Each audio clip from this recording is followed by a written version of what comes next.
Eh bien, bonjour à tous, on se retrouve pour une nouvelle théorie de One Piece.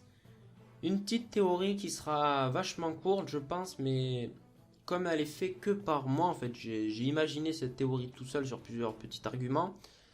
Elle sera pas très longue. Donc, cette théorie parlera de Kuina, qui est donc, selon moi, selon cette théorie, membre de l'armée révolutionnaire. Donc, on va voir ça tout de suite. Eh bien, commençons déjà avec la première partie qui est donc un peu qui est Kuina, les présentations avec Kuina, même si je pense que la plupart la connaissent. Donc, tout simplement, Kuina c'était la rivale de Zoro au dojo de Shimotsuki. Il me semble que ça se dit comme ça, qui était donc le village où était implanté ce dojo où Zoro s'est entraîné toute son enfance, et notamment avec Kuina qui était son grande rivale. Elle est donc, elle, la fille de Kushiro, qui est donc l'entraîneur de Zoro, qui était l'entraîneur tout simplement du dojo. Donc sur elle, on sait qu'elle est plus âgée que Zoro, et on sait tous qu'elle est énormément plus forte que Zoro. Même les autres élèves supposent que son père l'entraîne en cachette durant le repos, quoi. Tellement qu'elle est badass pour son âge. Ensuite, il y a Zoro, voilà, et Kuina, on l'a dit, ils sont rivaux, et ils se sont énormément battus. Notamment, on peut noter leur 2001e combat qui s'est donc fait avec un vrai sabre, parce que dans un dojo, ils s'entraînent avec des bouts de bois, là, des sabres adaptés. Je ne sais plus comment ça s'appelle du tout. Et donc voilà, lors de leur 2001e combat, comme je l'ai dit, ils se battent avec des vrais sabres. Kuina gagne, sauf qu'elle fait une révélation à Zoro parce qu'elle commence à avoir sa puberté. Et elle dit à Zoro qu'elle sera beaucoup moins forte à partir de maintenant, qu'elle commence déjà à avoir la poitrine, ce qui handicape un peu. Et elle voit que Zoro, en grandissant, devient beaucoup plus fort qu'elle physiquement. Et Zoro qui refuse donc que Kuina abandonne si facilement, ben, il refuse tout simplement de cette phrase qu'elle vient de lui annoncer, cette nouvelle. Du coup, fin de compte, ils se font une promesse qui est que un jour, l'un des deux sera le meilleur sabreur du monde de One Piece. Donc c'est à partir de là que Zoro a décidé justement d'être un des meilleurs, enfin le meilleur sabreur de One Piece. Donc le lendemain de cette promesse, ben, malheureusement, Kuina meurt en tombant dans les escaliers pour aller aiguiser sa lame. Donc Kuina meurt directement après, donc Zoro est plus que le seul après Down pour la promesse qui est un des deux devient le meilleur sabreur. Mais voilà, cette mort de Kuina, on va essayer de la contester justement dans cette théorie. Autre information aussi, son sabre était donc le Wado Ichimonji, qui est donc le sabre de Zoro, qu'il me semble il met toujours dans sa bouche pour se battre, parce que Zoro a hérité de ce fameux sabre après la mort de Kuina. Donc maintenant commençons un peu à développer cette théorie. Donc déjà pour moi Kuina n'est pas morte tout simplement parce qu'elle c'était une combattante, quelqu'un de agile, vif, solide, endurante. Enfin voilà, tous les attributs de base d'une guerrière, même si c'était qu'une gosse, et tomber dans un escalier et mourir pour elle, c'est un peu une mort facile quoi. Même si dans la vraie vie à nous, ça peut arriver, c'est quand même assez rare, mais dans le monde de One Piece, où quand même les gens sont cheatés sur toi à partir du moment où ils commencent à se battre, et elle se bat depuis son plus jeune âge, je vois pas comment elle aurait pu se tuer là-dedans. Après c'est possible, mais ça serait un peu bête. Ça serait surtout un truc d'humour, parce que tomber dans les escaliers c'est un peu ironique. Il y a beaucoup d'humour dans One Piece, mais dans un flashback qui avait l'air quand même sérieux entre Zoro et Kuina, tout ça, le dojo, c'était pas un truc pour rigoler. Ça me paraît bizarre. Du coup, ensuite, on va voir que Tashigi n'est pas égal à Kuina. Ça, c'est totalement faux. Enfin, totalement, quasiment. Parce que déjà, ça se voit physiquement et mentalement. Kuina était plus courageuse, comment dire, dominante. Alors que Tashigi, j'ai l'impression qu'elle est un peu plus faible et toute gentille, quoi, fin de compte.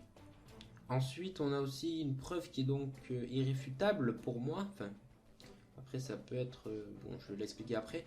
Donc, simplement, on voit Tashigi enfant dans le SBS du chapitre 673, si je ne me trompe pas.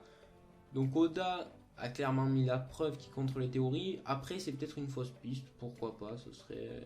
Ça serait mentir, mais en même temps, permettre d'écarter les théories. Kuina. Donc, pour moi, Tashigi n'est pas Kuina à 98%. C'est quasiment sûr. Donc, ma théorie à moi, qui est donc, vous l'avez vu dans le titre, que Kuina est membre de l'armée révolutionnaire. Donc comment on voit ça? Déjà, on voit lors du flashback de l'entraînement de Sabo dans l'armée révolutionnaire qu'il y a plein d'enfants qui s'entraînent. Donc d'où peuvent venir ces enfants? Donc déjà, ça peut être des sortes de blessés de guerre, des enfants qu'ils ont retrouvés orphelins, des trucs comme ça, parce qu'il y en a plein dans le monde de One Piece, des guerres, des orphelins, c'est un peu chaotique quand même dans le monde de One Piece à certains endroits. Du coup, Tout comme Sabo, Quina aurait pu être recrutée, sauf qu'on va voir pourquoi elle aurait pu être recrutée, c'est pas tout à fait comme Sabo. Ensuite aussi, l'armée révolutionnaire peut tout simplement enlever les enfants, ça m'étonnerait beaucoup parce que c'est contre un peu la mentalité de Dragon, mais il faut pas exclure cette possibilité. Ou tout simplement, c'est les parents qui connaissent l'armée révolutionnaire qui confient leurs enfants, qui sont sûrement, qui sachent, enfin les parents savent que leurs enfants vont devenir forts à des buts bien normalement de l'armée révolutionnaire. Donc ensuite, le deuxième argument, et donc on peut voir cet argument en gros durant le flashback de Luffy, d'Ace et de Sabo. Donc on voit que l'armée révolutionnaire passe au dojo, enfin on voit pas directement l'armée révolutionnaire, mais c'est dit, aller passer au dojo pour récupérer des ravitaillements, des ressources. Donc à partir de là, on sait qu'au moins une fois l'armée révolutionnaire est allée au dojo. C'est lors de l'enfance de Zoro en même temps, parce que Luffy et Zoro ont à peu près le même âge, je crois 2 ans d'écart. Donc ça serait cohérent. Donc du coup l'armée révolutionnaire, voilà, comme j'ai dit, est passée au dojo, donc il y a sûrement, on peut imaginer des liens un peu plus forts entre l'armée révolutionnaire et le dojo de Zoro. Koshiro, qui est donc le père de Quina, je vous rappelle, aurait peut-être des liens forts avec l'armée révolutionnaire et que les enfants qui formeraient, peut-être il y aurait 90% ou 80%, bon on s'en fout un peu, bon il y a une partie en gros qui irait justement travailler plus tard pour l'armée révolutionnaire. C'est tout à fait totalement possible. Après, on peut juste imaginer que c'est une sorte de base de ravitaillement. Sinon, voilà, Koshiro met à disposition exprès des biens pour l'armée révolutionnaire quand ils viennent sur East Blue. Qu'est-ce qu'on peut penser à partir de là? On peut penser que Kuina, tout simplement, a rejoint l'armée révolutionnaire. Moi, j'ai un peu imaginé 2 manières. Donc, soit Kuina a demandé à son père de la rejoindre, cette armée révolutionnaire, pour devenir plus fort, car elle voyait clairement ses faiblesses se manifester à cause de l'adolescence. Et par rapport aux autres gars, enfin les garçons qui, eux, à l'adolescence deviennent plus forts. Donc elle a voulu directement avoir un power-up en gros, et du coup elle a demandé à son père, et son père connaissait la solution, tout simplement. A donc simulé la mort pour que, c'est l'armée révolutionnaire, c'est quand même quelque chose de caché, pour la faire entrer dans l'armée révolutionnaire. Ou sinon, on peut imaginer que c'était prévu depuis très longtemps, c'est-à-dire que depuis le début, Quina est destinée à aller dans l'armée révolutionnaire, son père l'avait prévu, elle était prête, elle était peut-être pas prête d'ailleurs.